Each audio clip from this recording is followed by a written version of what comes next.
central theme of this message seems to be something about appreciating like the highs and the lows of your emotional range and experience.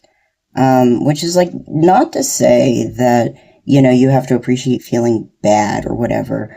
But it feels more along the lines of giving yourself credit for the degree of potency with which you process and experience the world, and the degree to which like that makes it possible for you to experience like good things very deeply and in a very like beautiful and profound way. Here we have Strength, the Knight of Swords, and the King of Cups. And I think that this tells me that like you're someone who's done a lot to, master the elements of your emotional self that, maybe would not be the most helpful to you or the most conducive to your success. But there's this sense sometimes of, I think, like moving very quickly to try and mitigate like certain types of emotional expression, because you feel like, not because you're even going to express them in a bad way, but because you don't always like being perceived as the most emotional. In this version of the Strength card, like we see the cat is literally holding the lion's mouth closed, like with its tail there. And it's like you're still feeling the feelings internally with this King of Cups sort of being, moved back and forth on the stormy seas, but you're not always, I think, expressing it as much to other people. And I think that there's something like conscious deliberate about that maybe that's different than the way that you used to be. And there's something here about like, yeah, there is an important lesson to be found in, expressing one's emotions in a way that is like healthy and balanced. But I get the sense, especially with this like Seven of Pentacles and the Moon, that it wasn't necessarily about just like balance, the Lovers here, so much as I think maybe in the past, like you were pathologized for like having emotions to begin with, like it was this sense of not someone telling you, oh, you need to like express this differently, but more like you need to not express this at all. And, you are someone who is like authentic and balanced enough that you kind of decided that, like I can't just not feel what I feel, but I can learn to, process it internally almost. I can learn to feel it without being moved by it. And that's a good skill to have. I think that that's like, especially in terms of like looking at your future and a lot of situations that you're in, like there's this need for sometimes holding back from acting based on emotions, sometimes letting the fog clear a little bit before you figure it out. But I think that there is also a space for being moved, driven, inspired by emotion. It's like with the Lovers there, it's like there has to be a balance, especially when you're someone who does feel deeply and your emotions are a tool, like an intuitive mirror, a tool for your intuition to communicate with you. They're a tool for you to grow and learn. And, it doesn't mean that that's your only tool, but it is a tool. And I think that the underlying message here is really about like not being afraid to use that tool, not being afraid to appreciate that tool. And, again, it's balance. It's not saying like, okay, you need to just completely change the way that you've operated because that's wrong. It's not wrong. But it's also, I think, sometimes dangerous to move into a space of like pure logic, pure, mental calculation in a sense. We got the Ten of Swords here. It's like at a certain point, especially if you're someone who is intuitive, or if you're someone who is on, maybe a non-traditional path of some sorts, it's like there's a point at which intuition defies logic. There's a point at which your brain can't reason how things are going to work out or how you could know that, or how it's going to make sense, or why you feel so inspired or drawn towards certain things. Like at a certain point, intuition doesn't make sense. And usually the thing about that is, when you are working with intuition, a lot of that is understood better in retrospect. It's understood better, like looking back, once the pieces fall into place, but it's not always something that you can logic your way through from the start.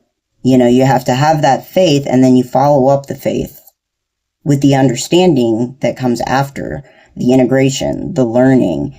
And I think like with that Ten of Swords there, it's like there is almost this sense of like certain situations that, you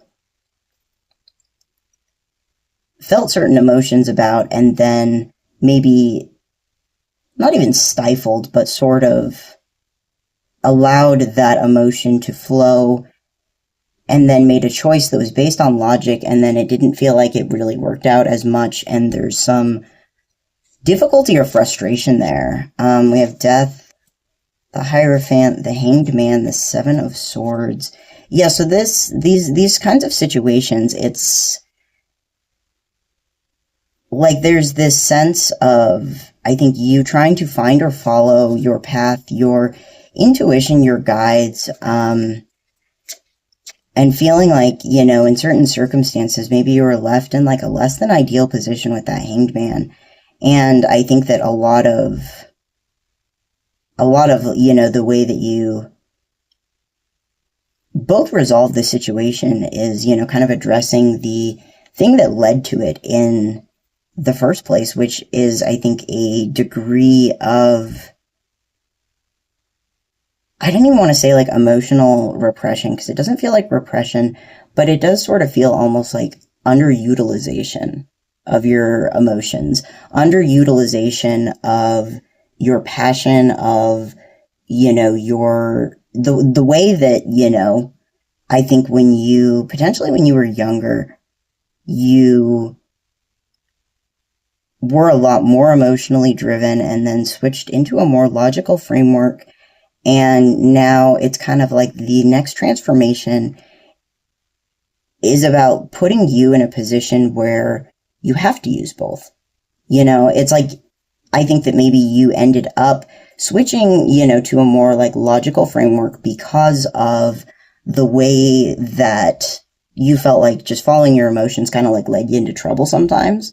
And now it maybe feels like, just completely being logical all the time, completely just using your mind, that's kind of leading you into a situation that's not ideal.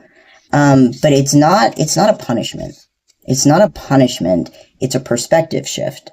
It's a perspective shift, about balance and about figuring out how both of those components are very necessary. Yeah, we got the Two of Cups here. It's like this balance. It's this mutual give and take. Six of Pentacles as well, where almost like giving credit where credit is due to each part of yourself. The part of you that is like very heartfelt and very, I'm getting like almost daydreamy kind of, not the most practical, and the part of you that, sometimes is the one that like keeps that other part alive by being like, okay, we need to remember to, pay the bills. We need to remember to, follow up on this email, whatever. But there's something about like that, like whimsical, emotional part of you also serves and helps that other part by providing like this color, this light, this passion. It's like they're giving me the image of like a coloring page, and it's like the logic, the mind, that's the outline. That's, what gives you this shape, this structure. And the emotion is the color that you put within it. The emotion is the thing that like gives it like vibrancy, that gives, meaning. Because I think that, even if you have everything, if you don't have the joy or the perspective to appreciate it, it just doesn't mean a whole lot. But if all you have is sort of like hope and whimsy, it can feel a little bit difficult to know how to move forward, and you can feel very overwhelmed by the world. So I think this is about like the two pieces of you, like finding their harmony, finding their connection together, and like appreciation for both of the parts of you, and allowing both of them to exist without necessarily feeling ashamed of each other, without feeling like there's one that has to be better or more prevalent. We got the Five of Wands, Knight of Pentacles. There's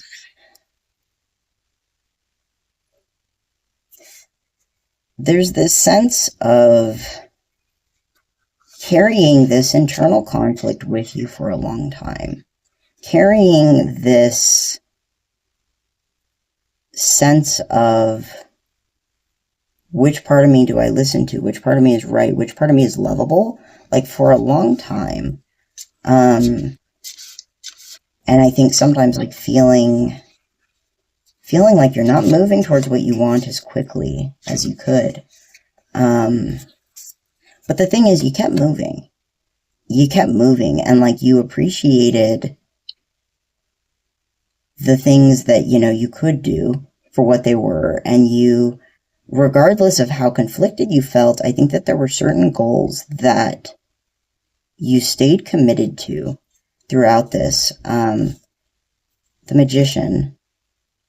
And it's like you're now ready to step into a role that is like more actively powerful, a role that is more quickly embodied. You've been, I think a lot of the waiting that you felt, a lot of the slower movement has really been a matter of giving that energy, those conflicted parts of you, time to resolve themselves, and giving you the space to understand them and to utilize them, because I think that if you're a magician with just 2 or 3 elements, you could still probably, make some cool stuff. But like if you're the magician, it's emotions, it's mental energy, thoughts, it's passion, it's spirit, it's physical embodiment of those things through opportunity, through wealth, through health, through all of that. And I think that like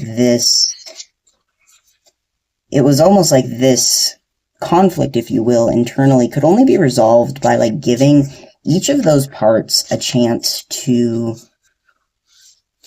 both kind of like take center stage, and also, to show what you can do when you move from emotion, to show what you can do when you move from like a logical, intellectual standpoint. And then to also see like what those parts can't do, to also understand like where their limitations are. It's like testing your range, testing the scope of your capacities and the limitations. Ace of Pentacles here. Fresh slate.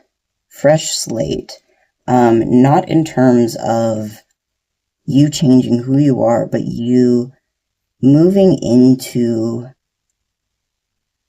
a state reflected in your either, and could be both, either your physical body undergoing some kind of like transformation, some kind of new opportunity, which I mean for some people could be as simple as dyeing your hair. For some people that may be major surgery, or some kind of health issue resolution. But there feels like new rejuvenating energy either coming through your physical body or your physical environment, which could look like moving to a new place or doing some renovations, refreshing on your environment. But there's something about you moving through all of this energy, you integrating this, I'm seeing like a light switch turn on where it's like you can feel the change within yourself, but then you're going to see it in some way manifested around you. And that's going to be sort of like your first sign, I think, that you're entering like that magician mode, is something in your physical body or physical environment is going to shift. It's going to feel new. It's going to feel different. And I am specifically getting that in this case, it feels like that's referring to something that is